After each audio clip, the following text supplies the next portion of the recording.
নমস্কার বন্ধুরা, খবর জানতে চ্যানেলের পক্ষ থেকে আপনাদের স্বাগত।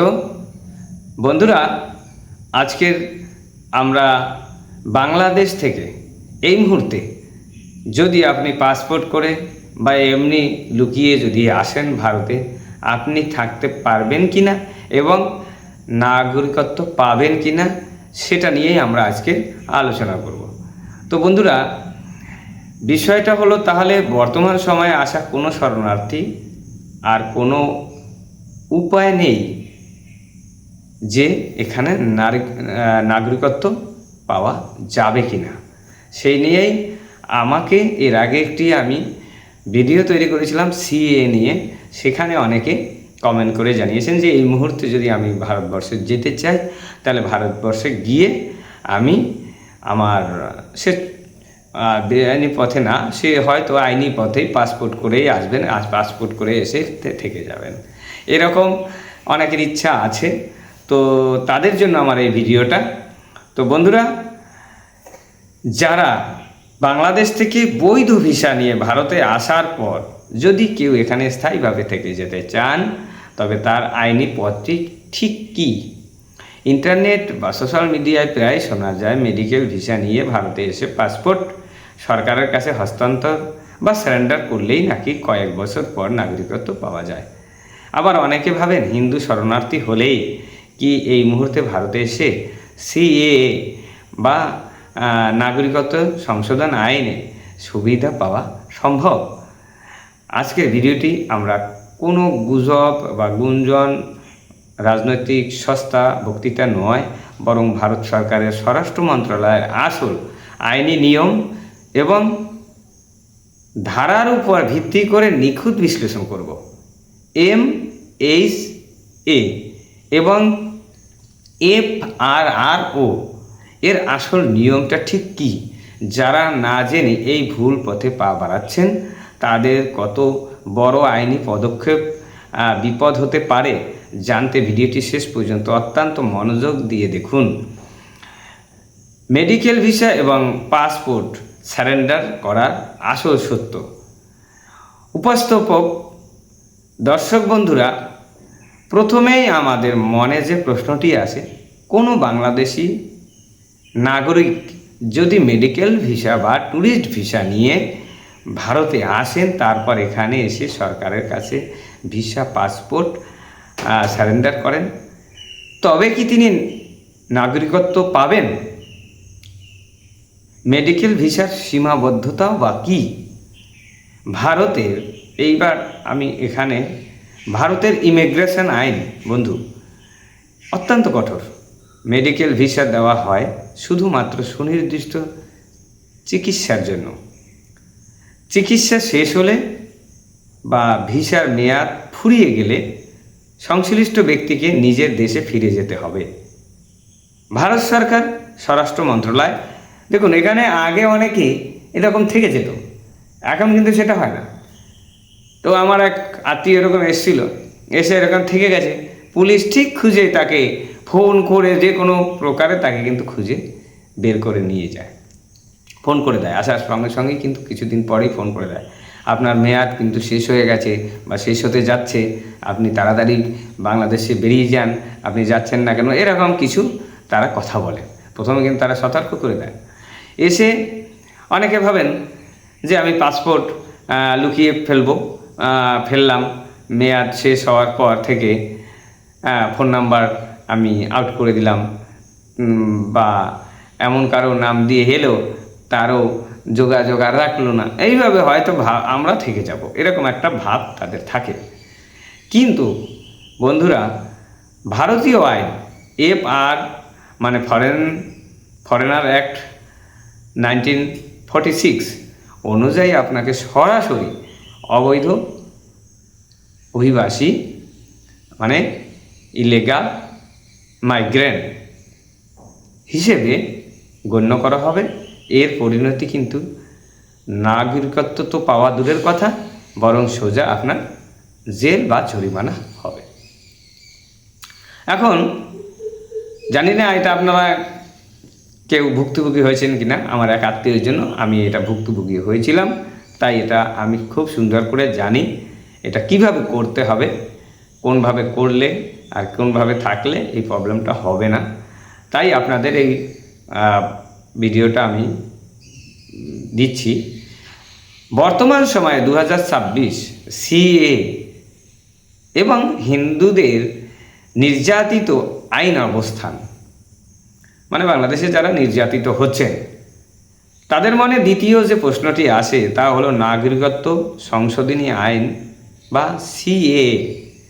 বিভিন্ন রাজনৈতিক মঞ্চে বাংলাদেশ থেকে কোনো হিন্দু নির্যাতিত হয়ে ভারতে আসলে অনেক জায়গায় বলে, অনেক মিডিয়াই বলে, হ্যাঁ, বিশেষ করে দেখবেন আমাদের অসীম সরকার বাবু খুব সুন্দর করে বুঝিয়ে দেন, যে কবি আলোক অসীম সরকার উনিও কিন্তু ভালো করে বুঝাচ্ছেন, বারে বারে বুঝাচ্ছেন যে নাগরিকত্ব আপনি কিভাবে এখন পাবেন, কিভাবে থাকবেন।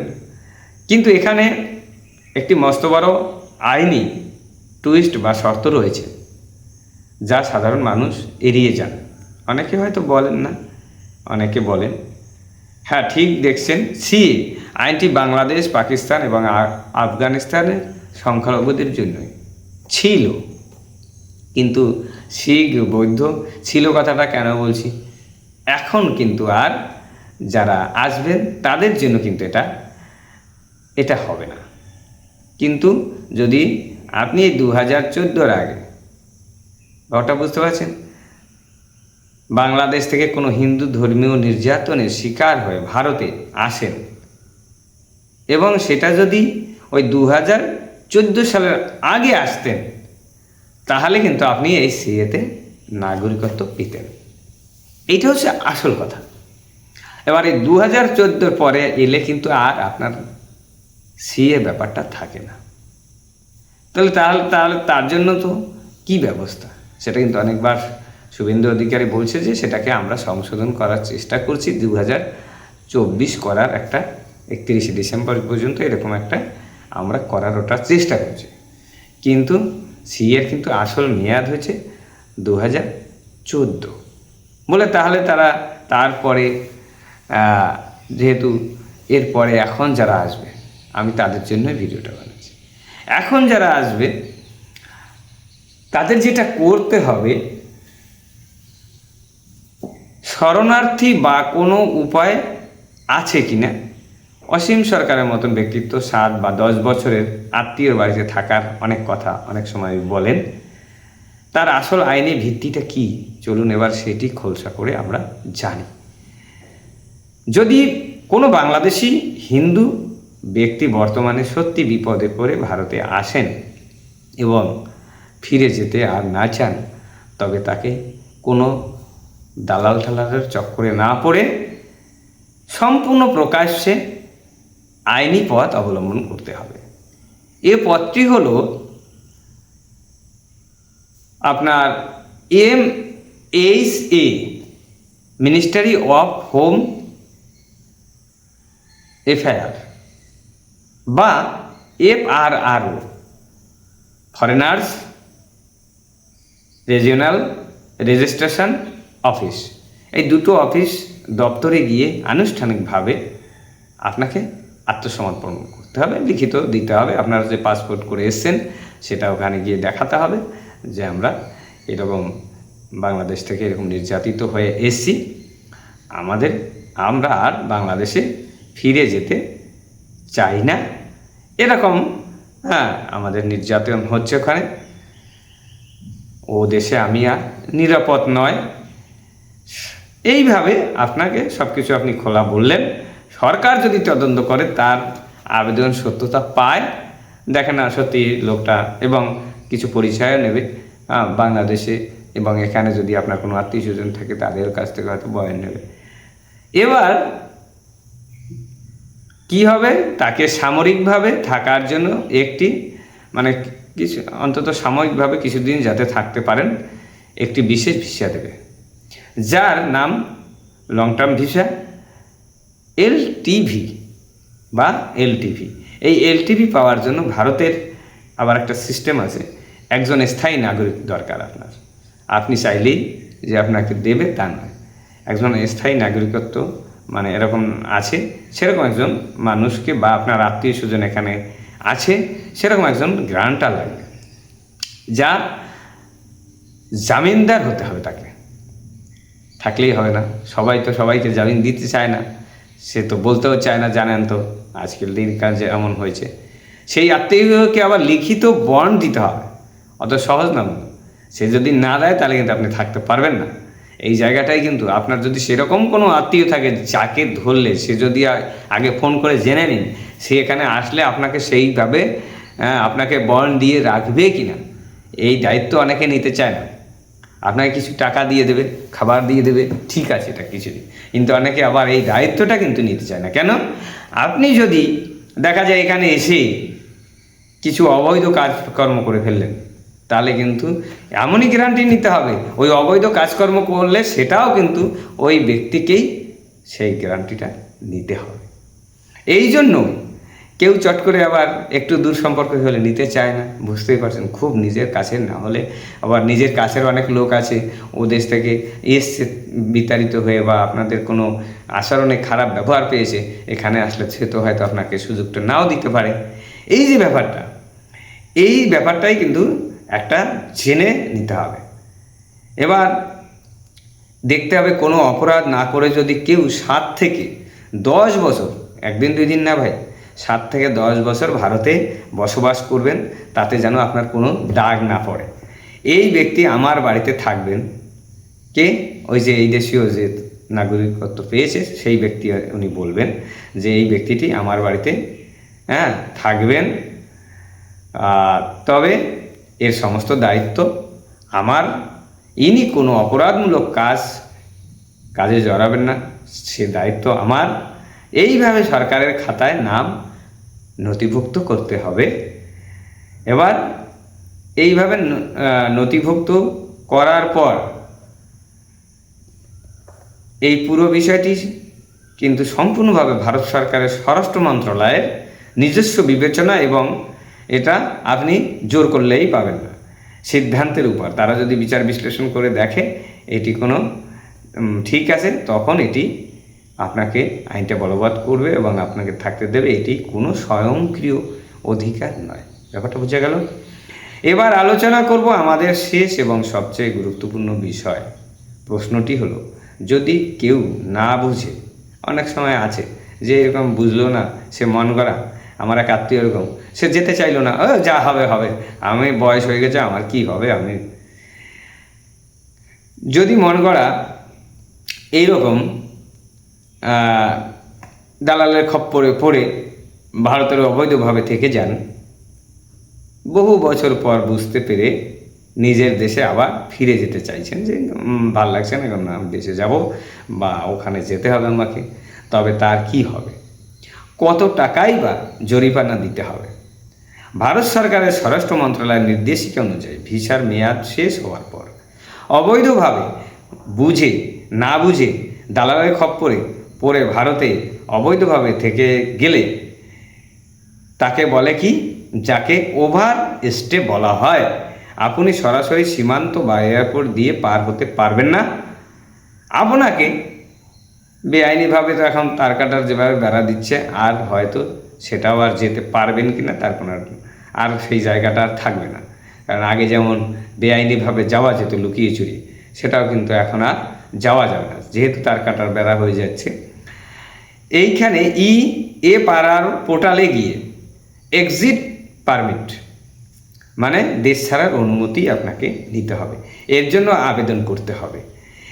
এর সময় মেপে দেওয়ার একটা সিস্টেম রয়েছে, জরিমানার একটা সিস্টেম রয়েছে।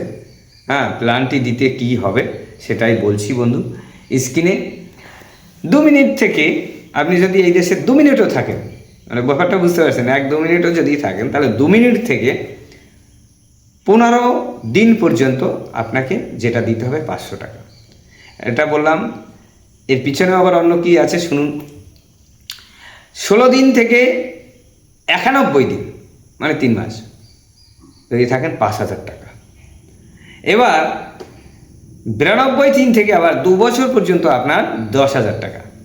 আবার 2 বছরের বেশি সময় হলে সেটা 20,000 টাকা। এবার এই যে নিয়ম, এটার পরে কি থাকছে দেখতে হবে। এই জরিমানার টাকার সাথে সামান্য কিছু ভিসা প্রসেসিং ফি থাকবে। তবে মনে রাখবেন, শুধু এই টাকা দিলেই কিন্তু যে পার পেয়ে যাবেন তা নয়। এইবার রয়েছে আপনার এই গ্যারাকলটি কি, যে পুলিশ, এই পুলিশের কাছে যখনই যাবেন, ইন্টেলিজেন্স ব্যুরো যাচাই করে দেখবে। এই যাচাই করতে যখনই যাবে তখন আপনাকে নানান ধরনের ভয়ভীতি দিতে পারে, কারণ এখানে একটা পুলিশের ইনকামের একটা রাস্তা খুলে যেতে পারে। তারা কিন্তু অনেকে চাইবে এটা, বা কোনো দালাল চাইবে যে এটাকে আরেকটু আমি ভুগিয়ে দিই, তখন তো আপনি যেতে চাইবেন, তখন তো একটা বিপদে পড়েছেন। তখন কিন্তু এরা কি করবে, আপনাকে এমন কিছু বলবে, দেখছি আপনি কোনো অবৈধ কাজে জড়িত আছেন কিনা, তার জন্য কিছু সময় নেবে। এই সময় নিতে গিয়ে কদিন নেবে তার তো কোনো ঠিক নেই। সবচেয়ে বড় ধাক্কাটি হলো যে আপনি হয়তো এইভাবে করে ঠরে আপনাকে একটা বড় একটা জরিমানা, সেটা আপনার দেখা যায় 1 লাখ টাকাও করতে পারে, 2 লাখ টাকা, 5 লাখ টাকাও করতে পারে, যদি বেশি অবৈধ টাইপের কিছু যদি কুলো পেয়ে যায়, বা কিছু বার করতে পারে, তাহলে তো ব্যাস হয়ে গেল। এই ভয় দেখিয়েও আপনাকে মোটামুটি একটা পয়সা দাবি করতে পারে। দর্শক বন্ধুরা, আমি যেটা এটার পরে আপনার যেটা হবে যে আপনি এরপরে আপনি ভিসা নিয়ে হয়তো আপনি চলে গেলেন টাকা পয়সা দিয়ে, তারপরে যে সমস্যাটা থাকবে, আপনার সমস্যাটা মিটল না। আপনি ওখানে চলে যাওয়ার পরে আপনার কি হবে, যে আপনি আবার সঙ্গে সঙ্গে ওখানে গিয়ে আবার ভিসা নিয়ে আসতে পারবেন না। আপনি যদি দেশে আসতে চান তাহলে কিন্তু আপনি আসতে পারবেন না। কেন? এই দেশে ভারত সরকার আপনাকে সঙ্গে সঙ্গে ভিসা দেবে না। অনেক দিন থাকার পরে হয়তো আবার আপনাকে ভিসা দিতে পারে। এই জন্য এটি না করাই ভালো।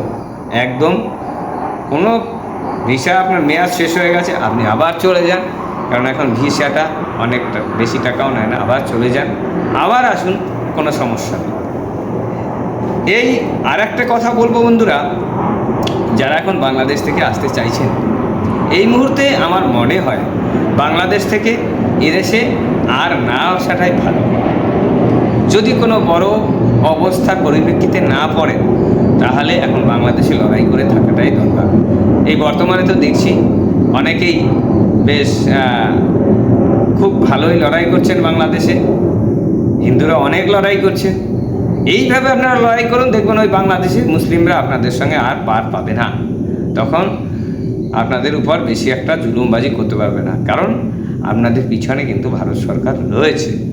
যেহেতু ভারত সরকার রয়েছে, একটি দেশে আর একটি দেশকে তো সঙ্গে সঙ্গে একটা কিছু করতে পারে না, তার একটা আইনি ব্যবস্থা আছে। বড় কিছু যদি ভারতবর্ষে হয়, বাংলাদেশে হয়, কারণ আপনারা যদি একজোট থাকেন বাংলাদেশে, তাহলে কিন্তু আপনাদের ওই হিন্দুদের মধ্যে একজোট থাকতে হবে। এই একজোট না করে যদি আপনারা বেশি মুসলমান প্রীতি হয়ে যান, ভালো মুসলমানের লাগে আপনারা সম্পর্ক করুন, কিন্তু কিছু খারাপ মুসলিম আছে যারা জেহাদি মুসলিম, তাদের সঙ্গে বেশি পীড়িত করবেন না। ওরা কিন্তু সুযোগ বুঝে আপনাদের ক্ষতি করার চেষ্টা করবে। তার জন্য আপনারা ওখানে বিশেষ করে ভালো মুসলিম যারা আছে আর ভালো ওখানে যারা হিন্দু আছে, হিন্দুদের মধ্যে একটা ইউনিটি করুন।